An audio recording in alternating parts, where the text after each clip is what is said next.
Donc, nous allons continuer le cours que nous avions commencé la dernière fois, à savoir sur les déchets ou les sous-produits, plus exactement comment les traiter, si j'ose dire, dans le cadre d'un examen ou dans la réalité d'ailleurs. Alors pour ce faire, je vous rappelle que la dernière fois nous avions vu trois catégories de déchets que j'avais appelées D1, D2, D3, et il restait deux catégories, les D4 et les D5, donc c'est aujourd'hui que nous allons les traiter. Alors on va rappeler le problème à résoudre, et donc ensuite nous allons résoudre le problème des déchets dits D4 dans mon cours, puis D5, et après le cas particulier sur le traitement des déchets ou des sous-produits. Alors le problème à résoudre, je vous remets le schéma dont je vous avais déjà parlé la dernière fois, et ici, regardez bien, nous intéressent en fait les déchets D4, c'est-à-dire les déchets D4 qui sont vendus tels que à la sortie de l'atelier 1, sans traitement particulier, sans frais particuliers, et qui donc ne sont pas jetés, mais ils sont vendus. Ensuite, vous avez les déchets D5 qui sortent de l'atelier, passent dans un centre de traitement, sont stockés à l'issue du traitement et passent dans un centre de distribution avant d'être vendus. D'accord ? Donc ce sont ces deux cas que nous allons aborder. Donc, nous allons commencer par, il sort des déchets de l'atelier, des déchets D4 et donc des produits finis. Alors là, attention, parce que selon l'énoncé, il y a deux hypothèses, deux cas de figure qui peuvent se présenter.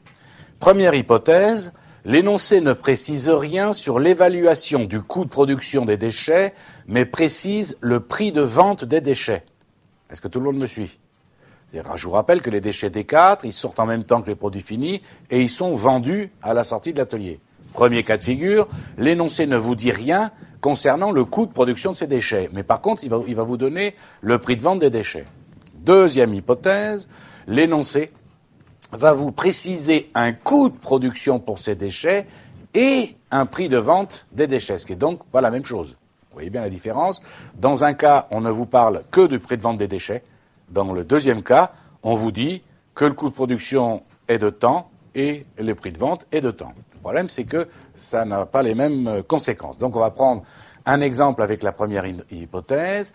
De l'atelier 1 sortent 100 kg de déchets et 1000 kg de produits finis. Le prix de vente potentiel de ces déchets, prix du marché, est de 50 € hors taxe le kilo. Cet atelier a consommé sur la période en coût d'achat 50 000 € de matières premières, les charges directes 100 000 €, les charges indirectes 150 000 €, et la question, toujours la même, calculer le coût de production des produits finis. Donc, commentaire très simple, dans ce cas, les déchets, comme ils sont vendus directement à la sortie de l'atelier 1, pas de traitement avant la vente, l'énoncé ne donne pas d'informations ici concernant le coût de production de ces déchets, donc ça revient à peu près au même cas de figure que les déchets numéro 2 dont nous avions parlé la dernière fois, à savoir les déchets qui sont produits mais qui sont réutilisés dans l'entreprise. Donc quelle est la conséquence de cette hypothèse ? Le chiffre d'affaires réalisé par la vente des déchets sera à retirer du coût de l'atelier 1 dont ils sont issus. Est-ce que tout le monde est d'accord ? Ok. En clair, dans ce cas-là, le prix de vente des déchets va diminuer le coût des produits finis qui en sortent. On est d'accord ? Donc, qu'est-ce que ça va donner ? On reprend le même exemple. Vous vous souvenez ? Première étape, le coût de l'atelier. Les matières premières consommées, plus les charges directes, plus les charges indirectes, ok, aucun souci, et moins le prix de vente des déchets issus de la période, 100 kilos à 50 €, 50 €, ici, rappelez-vous, c'est le prix de vente potentiel, d'accord, ou le prix de vente réel, ok. Donc, ce qui fait un coût de production des produits finis fabriqués pour 1000 kilos, ça fait 295 000. On est d'accord ?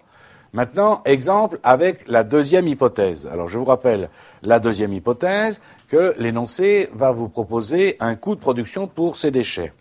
Alors, l'énoncé, de l'atelier 1 sortent 100 kg de déchets et 1000 kg de produits finis. Jusque-là, c'est pareil. Le prix de vente potentiel de ces déchets, prix du marché, 50 € hors taxe le kilo, c'est exactement la même chose. Ah, le coût de production des déchets peut être estimé à 40 € le kilo. 40 €, j'entends, hors taxe, bien entendu. Cet atelier a consommé sur la période en coût d'achat 50 000 € de matières premières, 100 000 € de charges directes et 150 000 € de charges indirectes. La question, calculer le coût de production des produits finis, bien entendu, c'est toujours la même chose. Alors, commentaire avant d'attaquer. Est-ce qu'on est d'accord que dans ce cas, pareil que tout à l'heure, c'est-à-dire que les déchets sont vendus directement à la sortie de l'atelier 1 sans passer par un centre de traitement. Mais la différence avec ce qu'on vient de voir il y a quelques secondes, c'est que là, l'énoncé nous dit, vous vous souvenez, on estime que le coût de production des déchets est de 40 €. Tout à l'heure, on n'en parlait pas. Tout à l'heure, on nous disait, on les vend, point barre. Et tout à l'heure, on retirait le prix de vente du coût total de l'atelier, ce qui faisait baisser le coût des produits finis qui en sortent. Là, cette fois-ci, on nous dit il y a un coût de production qui a été estimé.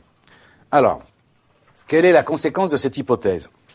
Le coût de production des déchets sera à retirer du coût de l'atelier dont ils proviennent.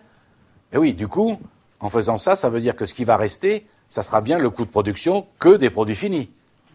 Puisque j'estime, entendez bien la procédure, hein, comprenez le principe. J'imagine qu'il sort ce type de déchets et des produits finis de l'atelier, point. Le coût de l'atelier total, c'est tant. Mais à quoi il sert l'atelier? À faire les déchets plus les produits finis.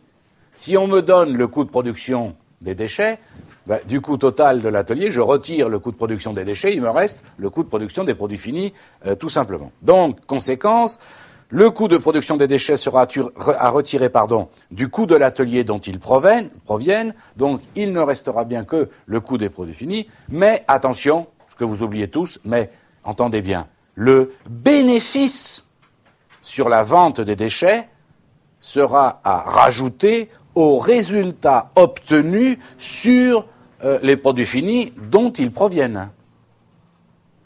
Ah oui, parce que instinctivement, vous avez dû remarquer que le coût de production 40 € ici et le prix de vente des déchets 50 €. Ça veut dire qu'on gagne 10 € par vente de déchets. Est-ce que vous me suivez? Eh bien, ces 10 €, c'est du bénéfice sur la vente des déchets, sera à rajouter après au résultat, tout à la fin, au résultat obtenu sur la vente des produits finis. D'accord? Donc, qu'est-ce que ça va donner? Dans mon tableau, toujours pareil, le coût de l'atelier 1, c'est-à-dire les matières consommées comme d'habitude, les charges directes et indirectes de cet atelier, d'accord? Et je dis, moins le coût de production des déchets, c'est-à-dire 100 fois 40, ça fait moins 4000. Donc ici, le coût de production des 1000 kilos de déchets, ça a coûté 296 000. Et la remarque est très importante, le bénéfice sur la vente des déchets, donc ici, 100 kilos fois 10 €, donc 1000, devra être rajouté au bénéfice réalisé sur les produits finis eux-mêmes, donc au niveau du résultat analytique des produits finis, dont sont issus les déchets. Est-ce que tout le monde comprend? D'accord? Ok, c'est clair? Je lis dans les yeux de certains, oh, qu'est-ce qui s'embête avec ça? Moi, j'aurais retiré directement 50 € du coût de l'atelier 1 et c'était réglé. Heureux les simples d'esprit.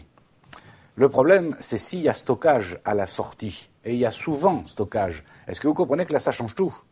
Parce que s'il y a stockage, d'accord, le coût de ce qui va sortir de ce stock pour aller être vendu, est-ce que vous comprenez que là, ça va changer complètement de dire je retire 40 € le coût de production ou le prix de vente. C'est plus du tout pareil. Voilà pourquoi, dans ce cas-là, les 10 € de bénéfice, je viens les rajouter complètement à la fin sur le produit fini dont ils sont issus. Alors là, je vous le fais, je vais dire pour les gosses, pas tout à fait quand même. Mais attention, dans la réalité, vous pouvez avoir plusieurs produits finis qui, chacun d'entre eux, sortent des déchets différents, avec des prix de vente différents, des bénéfices différents, etc., etc. Hein, okay, ça s'appelle le monde réel, pas le monde virtuel dans lequel vous croyez vivre, le monde réel. D'accord? Okay, c'est-à-dire, concrètement, attention, ça devient chaud là déjà. Hein, juste imaginez, je vous fais calculer le coût de production d'une raffinerie. Vous voyez, vous commencez à comprendre? L'enfer. Il arrive un tuyau avec du pétrole brut et il sort dans la même usine plusieurs catégories de l'essence, du gasoil, du sans-plomb, du goudron, de l'huile, etc., etc. Vous imaginez la difficulté objective en contrôle de gestion pour calculer le coût de ce qui sort de la raffinerie. Okay, et ça c'est le monde réel, c'est pas le monde virtuel, c'est pas la télé là, hein, c'est pas la Starac là. Hein. D'accord? On est dans le monde réel. Donc c'est pour ça que je vous dis, attention, les déchets, c'est très sérieux dans le monde réel, si on le fait correctement. Et maintenant, on va se faire plaisir avec le Must. Il sort de l'atelier des déchets D5 et des produits finis. Alors là, c'est le top. Pourquoi ? Parce que non seulement les déchets vont être éventuellement vendus, sont vendus à la fin, mais en plus,